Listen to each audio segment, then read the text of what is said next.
ವಿದ್ಯಾರ್ಥಿಗಳು ಈ ಪ್ರಶ್ನೆ ನೋಡ್ರಿ, ಇದು ಮೆಂಟಲ್ ಅಬಿಲಿಟಿ ಲೆಕ್ಕ. ಹೇಳಾಗ ಲಕ್ಷ ಕೊಟ್ಟು ನೋಡ್ರಿ. ಆಮೇಲೆ ಇನ್ನು ಇದನ್ನ ಎರಡನೇ ರೀತಿ ಒಳಗೆ ನಾ ತಿಳಿಸಿದ್ರೆ ನಿಮ್ಗೆ ಏನು ಅನ್ನಿಸ್ತದ ಅಂದ್ರೆ ಏನೋ ಸರ್ ಅಂಕಿ ಇಟ್ಟರು ಮಾಡಿದಾರ ಅಂತ ಆಗ್ತದೆ. ಇದು ಹಂಗಲ್ಲ. ಇದಕ್ಕೊಂದು ರೀತಿ ಮೇಲೆ ತಿಳಿಸ್ತದೆ. ಒಂದು ಥಿಯರಿ, ಒಂದು ನೀವು ಈ ಪ್ರಶ್ನೆಯನ್ನು ಒಂದು ರೀತಿ ಒಳಗೆ ಮಾಡೋದನ್ನು ನಾ ಕಲಿಸ್ತೇವೆ ನೋಡಿ. ಯಾವುದೋ ಒಂದು ಅವಧಿಗೆ ಯಾವುದೋ ಒಂದು ದರಕ್ಕೆ 2,000 ರೂಪಾಯಿಗೆ 200 ರೂಪಾಯಿ ಬಡ್ಡಿಯಾದರೆ ಇದೊಂದು ಹಂತ. ಹಿಂದಿನ 2ರಷ್ಟು ಅವಧಿಗೆ 2ರಷ್ಟು ದರಕ್ಕೆ 4,000 ರೂಪಾಯಿಗಳಿಗೆ ಆಗುವ ಬಡ್ಡಿ ಎಷ್ಟು ಅಂತದ್ದು. ಇಲ್ಲಿ ಒಂದು ವಿಚಾರ ಮಾಡಬೇಕು, ದರನೂ ಕೊಟ್ಟಿಲ್ಲ ಅವಧಿನೂ ಕೊಟ್ಟಿಲ್ಲ. ನೀವು ಅವಧಿ ಒಂದಂತ ತಿಳ್ಕೊಂಡು ಬಿಟ್ರೆ ಏನು ಬರ್ತದೆ, ಶೇಕಡಾ ದರ ಬರ್ತದೆ. ಇದನ್ನು ಫಸ್ಟಕ್ಕೆ ನೀವು ಯಾವುದೋ ಒಂದು ಅವಧಿಗೆ, ಈಗ ನೋಡ್ರಲೆ ನಾ ತಿಳಿಸಿ ಹೇಳ್ತೀನಿ ನೋಡ್ರಿ. ಯಾವುದೋ ಒಂದು ಅವಧಿಗೆ ಅಂದಂದ್ರೆ ಅವಧಿ ನೀವು 1 ವರ್ಷ ಅಂತ ತಿಳ್ಕೊಂಡ್ಬಿಡ್ರಿ. ಈಗ ಮುಗೀತಿ ಈಗ ನಿಮ್ಮ ಕೆಲಸ. ನೋಡ್ರಿ, ಯಾವುದೋ ಒಂದು ಅವಧಿಗೆ ಅಂದ್ರೆ 1 ಅಂತ ತಿಳ್ಕೊರಿ. ಯಾವುದೋ ಒಂದು ದರಕ್ಕೆ ನೋಡೋಣ, ದರ ಕಂಡಿಡಿನು. ಅಸಲು ಎಷ್ಟದ ನೋಡ್ರಿ. ಈಗ ಅಸಲು ಬರೋಬ್ಬರಿ 2,000, ಅಸಲು ಬರೋಬ್ಬರಿ 2,000 ಅಂತ ತಿಳ್ಕೊಬೇಕು. ನೋಡ್ರಿ ಇಲ್ಲಿ ಹಂತ ನೋಡ್ರಿ. ಅವಧಿ ನೀವು 1 ಅಂತ ತಿಳ್ಕೊಂಡ್ಬಿಡ್ರಿ. ಅಸಲ 2,000 ಅದ. 2,000 ಬಡ್ಡಿ ಎಷ್ಟದ ನೋಡ್ರಿ. ಬಡ್ಡಿ ಎಷ್ಟದ ನೋಡ್ಕೊಂಡು ಮತ್ತೆ ತಿಳಿಸಿ ಹೇಳ್ತೀನಿ ನಿಮಗೆ. ಬಡ್ಡಿ ಬರೋಬ್ಬರಿ 200 ರೂಪಾಯಿ ಅದ. 200 ರೂಪಾಯಿನ ಈಗ ಶೇಕಡಾ ದರ ತಕ್ಕೋರಿ, ಬರ್ತದೆ. 3 ಸಂಗತಿಗಳನ್ನು ಕೊಟ್ಟರೆ ಶೇಕಡಾ ದರ ಬರ್ತದೆ. ಹೆಂಗದ ಶೇಕಡಾ ದರದ ಸೂತ್ರ ಏನು ಹೇಳಿದ್ ನಾನು? ಯಾವುದೋ ಒಂದು ಅವಧಿಗೆ, ಅವಧಿ 1 ತಿಳ್ಕೊಂಡ್ರೆ ಅಥವಾ ದರ 1 ತಿಳ್ಕೊಂಡ್ರು ನಡೀತದೆ. ದರ 1 ತಿಳ್ಕೊಂಡ್ರೆ ಅವಧಿ ಬರ್ತದೆ, ಅವಧಿ 1 ತಿಳ್ಕೊಂಡ್ರೆ ದರ ಬರ್ತದೆ. ದರ ತೆಗೆದು ಚಲೋ. ಏನೂ ಕೊಟ್ಟಿಲ್ಲ, 2 ಸಂಗತಿ. ಅವಧಿ 1 ವರ್ಷ ಅಂತ ತಿಳ್ಕೊರಿ, ಅಸಲು 2,000 ಅಂತ ತಿಳ್ಕೊರಿ, ಬಡ್ಡಿ ಎಷ್ಟದ 200 ಅಂತ ತಿಳ್ಕೊರಿ. ಶೇಕಡಾ ದರ, ಶೇಕಡಾ ದರದ ಸೂತ್ರ ಏನಪ್ಪಾ ಅಂದ್ರೆ 100 ಗುಂಡ್ಲೆ 1 ಗುಂಡ್ಲೆ ಬಡ್ಡಿ, ಬಡ್ಡಿ ಬಡ್ಡಿ ಏನು ಬೇಕೀಗ? ಅಸಲು ಅದ ಮತ್ತು ಅವಧಿ ಅದ. ಅಸಲು ಅಸಲು ಗುಂಡೆ ಅವಧಿ ತಾನೇ ಬರ್ತದ ದರ ನೋಡಿ. ಏನು? ಶೇಕಡಾ ದರ. ಶೇಕಡಾ ದರ ಇಜುಕೊಲ್ಟು ಏನು? 100 ಗುಂಡೆ 1 ಬಡ್ಡಿ ಸರಾಸರಿ ಅಸಲು ಗುಂಡೆ ಅವಧಿ.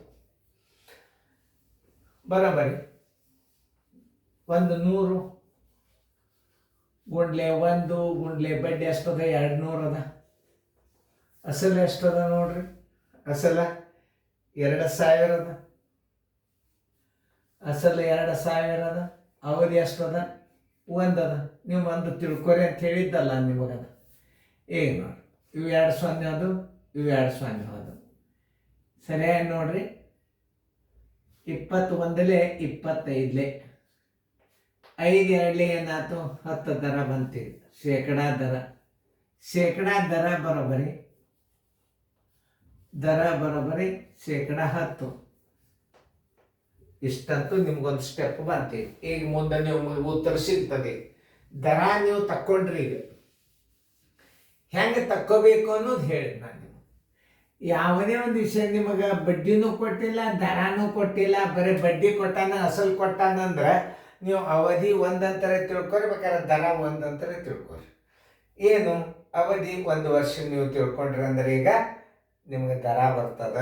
ಅಸಲು ಎಷ್ಟದ? 2,000 ಅದ. ಬಡ್ಡಿ ಎಷ್ಟದ? 200 ಅದ. ಶೇಕಡಾ ದರ ತಕ್ಕೋರಿ. ಶೇಕಡಾ ದರ ಇಜುಕೊಲ್ಟು 100 ಗುಂಡೆ 1 ಗುಂಡ್ಲೆ ಬಡ್ಡಿ ಸರಾಸರಿ ಅಸಲು ಗುಂಡ್ಲೆ ಅವಧಿ. ದರ ನಿಮಗೆ ಸಿಕ್ಕದಿ. ದರ ಸಿಕ್ಕದಂದು ಮುಂದಿನ ಪ್ರಶ್ನೆ ಏನದ ಓದ್ರಿ. ಹಿಂದಿನ 2ರಷ್ಟು ಅವಧಿಗೆ, ಹಿಂದಿನ ಅವಧಿ ಎಷ್ಟದ? 1 ಅದ ನೋಡ್ರಿ. ಹಿಂದಿನ 2ರಷ್ಟು ಅವಧಿ ಅಂದ್ರೆ ಅವಧಿ ಎಷ್ಟು ಹಚ್ಕೋತೀರಿ? ಈಗ ನೀವು 2 ವರ್ಷ ಹಚ್ಕೋರಿ ಅಂದ್ರೆ ಮೊದಲು 1 ಇತ್ತು, ಈಗ 2ರಷ್ಟು ಆಯ್ತು, 2 ವರ್ಷ ಆಯ್ತು. ಅರ್ಥ ಮಾಡ್ಕೊರಿ ನೀವು ಗಣಿತಗಳನ್ನು ಸರಿಯಾಗಿ. ನೋಡ್ರಿ ನಾ ಹೆಂಗೆ ತಿಳಿಸಿ ಹೇಳೇನು. ಹಿಂದಿನ 2ರಷ್ಟು ಅವಧಿಗೆ ಮೊದಲು ನಿಮ್ಮ ಅವಧಿ ಎಷ್ಟು ತಿಳ್ಕೊಂಡಿರಿ? 1 ತಿಳ್ಕೊಂಡ್ರಿ. ಎರಡರಷ್ಟು ಅವಧಿ ಅಂದ್ರೆ ಅಲ್ಲಿ ಎಷ್ಟು ಹಚ್ಕೋತೀರಿ ನೀವು? 2 ವರ್ಷ ಹಚ್ಕೋರಿ.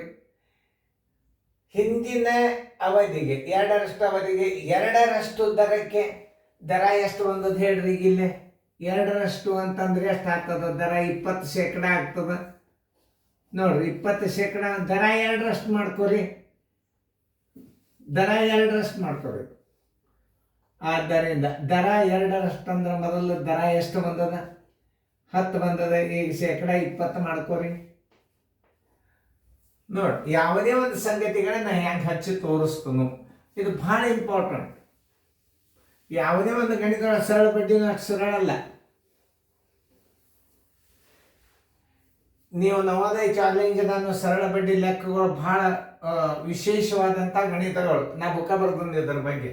ಎಲ್ಲ ಗಣಿತಗಳನ್ನು ಬಿಡಿಸಿದ ಅವ್ರು ಬುಕ್ಕ ತಗೋರಿ. ನೀವು ಬುಕ್ಕ ಸಿಗಂಗಿಲ್ಲ, ಗಣಿತ ಬಿಡಿಸಿದ ವಿಡಿಯೋ ಸಿಗ್ತದೆ. ಬುಕ್ಕ KP ದರ್ಗೋಡ್ರದ್ದು ತಗೋರಿ ಬುಕ್ಕ. ಹೆಂಗದ ನೋಡ್ರಿ. ಹಿಂದಿನ ಎರಡರಷ್ಟು ಅವಧಿಗೆ ಹಿಂದೆ ಅವಧಿ ಎಷ್ಟು ತಿಳ್ಕೊಂಡಿದ್ರಿ? 1 ತಿಳ್ಕೊಂಡ್ರಿ, ಅದು ಅವಧಿ 2 ವರ್ಷ ಆಯ್ತು. ಆಮೇಲೆ ಏನನ್ನ ಎರಡರಷ್ಟು ದರಕ್ಕೆ ದರ ಎಷ್ಟು ಬಂದದ್ದು ನೋಡ್ರಿ. ದರ ಕಂಡು ಹಿಡಿದಿರಿ, 10 ಆಯ್ತು. ದರ 20 ಮಾಡ್ಕೊಂಡ್ರಿ. 4,000 ರೂಪಾಯಿಗಳಿಗೆ ಅಸಲು ಎಷ್ಟು ತಿಳ್ಕೊತೀರಿ? ಈಗ 4,000 ಹೇಳೇನವ. ಅಸಲು ಬರೋಬ್ಬರಿ 4,000. ಅಸಲು ಬರೋಬ್ಬರಿ 4,000. ಮುಂದೆ ಕೇಳಿದ್ದೇನು ಅದ ನೋಡ್ರಿ, ಹೇಳ್ರಿ. ಆಗುವ ಬಡ್ಡಿ ಎಷ್ಟು ನೋಡ್ರಿ. ಬಡ್ಡಿ ಬರೋಬ್ಬರಿ ಎಷ್ಟು ತಿಳ್ಕೊಂಡ್ರಲ್ಲ. ಈಗ ಸರಳ ಬಡ್ಡಿ ಬರೋಬ್ಬರಿ. ಬಡ್ಡಿ ಅಂದ್ರೆ ಒಂದೇ. ಬಡ್ಡಿ ಬರೋಬ್ಬರಿ ಅಸಲು ಗುಂಡ್ಲೆ ಅವಧಿ. ಅವಧಿ ಗುಂಡ್ಲೆ ದರ ಸರ್ವಾಸ ಬಾಗಲೆ 100 ಗುಂಡ್ಲೆ 1 ಬರೋಬ್ಬರಿ ಅಸಲ 4,000 4,000 ಅಸಲದ. ಅವಧಿ 1 ಇದ್ದದ್ದು 2 ವರ್ಷ ಆಯ್ತು. ದರ ಇದ್ದದ್ದು 10 ಇದ್ದದ್ದು 20 ಆಯ್ತು. ಸರ್ವಾಸ ಬಾಗಲೆ 100 ಗುಂಡ್ಲೆ 1 ನೋಡಿ. ಇವೆರಡು 0 ತೆಗೀರಿ, ಇವೆರಡು 0 ಆದವು. 4 0 ತೆಗೀರಿ ನೀವು. 2 0 ಹೊರಗಿಡ್ರಿ. 2 0ಗಳನ್ನು ಹೊರಗಿಡ್ರಿ. ಇಟ್ರೆ ಇದೊಂದು 0 ಹೊರಗಿಟ್ರಿ, ಇದೊಂದು 0 ಹೊರಗಿಟ್ರಿ. 4 2 8 8 2 14 ಬರೋಬ್ಬರಿ 1,600 ರೂಪಾಯಿ ನೋಡಿ. ಆನ್ಸರ್ ಇಸ್ ಈಕ್ವಲ್ ಟು ಸರಳ ಬಡ್ಡಿ ಬರೋಬ್ಬರಿ ಸರಳ ಬಡ್ಡಿ ಬರೋಬ್ಬರಿ 1,600 ರೂಪಾಯಿ. ಉತ್ತರ ಸಂಖ್ಯೆ ಎಷ್ಟದ ನೋಡ್ರಿ? 1,600ಕ್ಕೆ ಡಿ.